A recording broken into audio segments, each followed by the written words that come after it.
Automotive urethane fuchsia pink color po. Gagayahin natin kulay ngayon mga guys. Base po tayo sa magenta automotive urethane.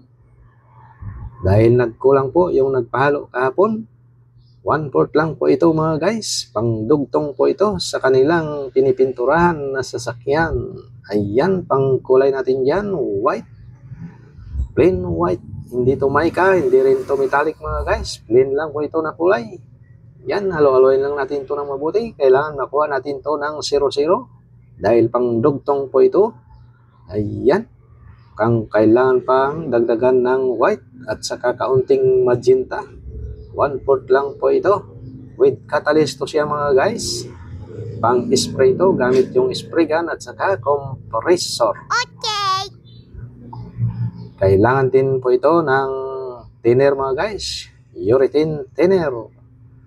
Hindi pwede ito yung ibang thinner mga guys. Kasi masisira to.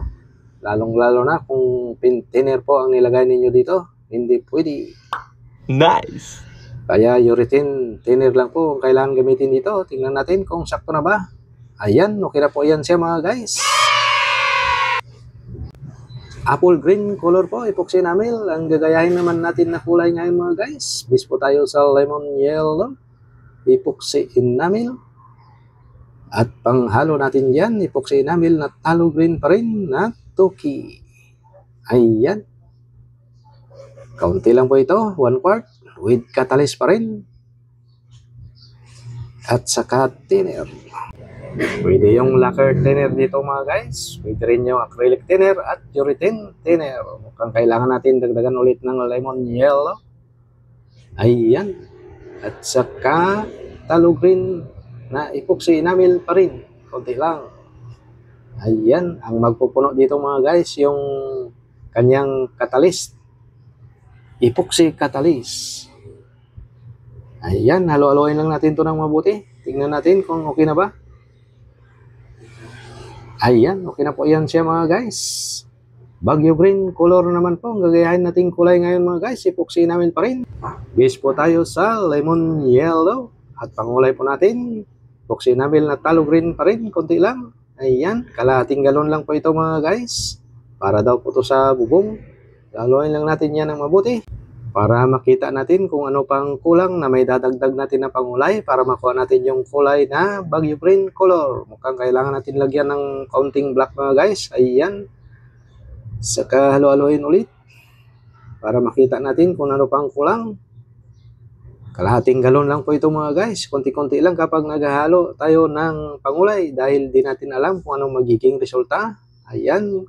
Dagdag ulit tayo ng lemon yellow epoxy enamel. Halo-halo lang para makita natin kung match na ba yung hinahalo natin sa Baguio green color. Mukhang kailangan ulit natin ng kaunting black. Ayan. Pakunti-kunti lang kapag nagbubuhos mga guys. Baka sumobra tayo. Charge natin ng sobra. Ayan. Kalahating galon lang po kasi ito. Para sa bubong. Yan, mukhang kailangan natin ng white, kaya lagyan natin ng white para maging Baguio green color. Halo, halo. Mix, mix, mix. Mikos, mikos. Kailangan din to ng lacquer thinner mga guys dahil madali to siyang matuyo. Okay. At madali siyang maglapot din. Kapag nalagay na ninyo ang catalyst niya, kailangan ubusin na ninyo siya pintura. Huwag lang mag-iwan, magtira. Ayan, okay na po yan siya mga guys. Epoxy enamel tulips color naman po. Ang gagayahin natin kulay ngayon mga guys. Base po tayo sa white. Pangulay po natin. Caterpillar yellow na epoxy enamel pa rin. Konti lang. Dahil light color lang po ito mga guys. Pang cabinet. At lemon yellow na epoxy enamel pa rin. Yan, kalahating galon lang po ito mga guys. Okay. Pakunti-kunti lang kapag nagpapahalo yung may-ari dahil baka sumobra daw. Kaya ayan, kalahating galon lang po mga guys. Kapag nahalo na dito yung catalyst, dahil with catalyst po ito, basta mga epoxy, kailangan ubusin na ninyo siya pintura mga guys dahil magtigas na to siya kinaumagahan. Hindi mo na siya magagamit. Kaya yung maubos nyo lang ang haluan nyo ng catalyst nito mga guys. Mukhang kailangan natin ng dagdagan ulit ng Caterpillar yellow. Ayan. Konti-konti lang. Baka sumubra tayo, mag-dark. Sumubra tayo sa kalahating galon. Charge sa atin mga guys. Yan, mix lang. Para makita natin kung ano pa ang kulang. Halo. Mukhang kailangan natin ng international red. Kaya patakan natin ng kaunting international red mga guys. Ayan. At pwede rin tong pang-spray na pintura mga guys. Pwede rin siyang pang-roller or i-brush. Auto-finish to siya. Makintab ang result kapag natuyo na. Kailangan sa may init kayo magpintura nito mga guys. Dahil kung walang init kapag nagpintura kayo nito, hindi siya lalabas ang kanyang kintab. Kaya ayan, dagdag ulit tayo ng international red para makuha natin yung kulay na tulips color. Yan, halo-haloin lang natin yan ng mabuti. Pag buti-butihin natin, baka sakaling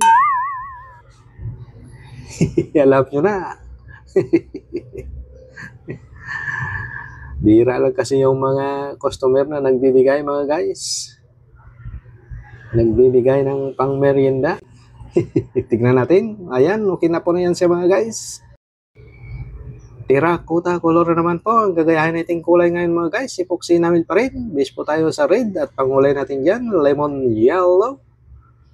Na epoxy namin pa rin. At saka black.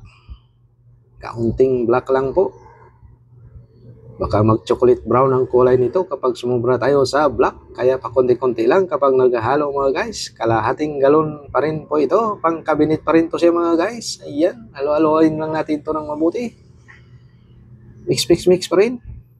Para makita natin kung ano pang kulang. Mukhang kailangan natin dagdagan ng lemon yellow. Kaya ayan, dagdagan ulit natin ng lemon yellow. Parang konti na lang. At saka white. Ang palight. Ayan, konti lang. Saka halo-haloin lang natin yan ng maigi. With catalyst pa rin to siya mga guys. Basta mga epoxy.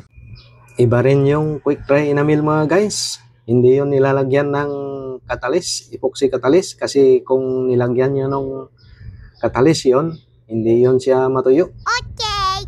Kasi hindi siya para doon. Iba rin tong epoxy. Hindi siya magkaparehas sa quick dry enamel kaysa epoxy enamel. Kaya ayan, halo-haloin lang natin yan ng mabuti para makita natin kung ano pa ang may dadagdag natin na pangulay dyan para maging terracotta color. Nice! Tingnan natin kung match na ba. Ayan, medyo malayo pa. Kulang pa, dark pa siya mga guys. Kaya dagdagan ulit natin ng white para mag-light. Para makuha natin yung kulay na terracotta. Ito rin yung pintura na hindi nagbabago. Basa man o tuyo mga guys. Steady yung kanyang kulay.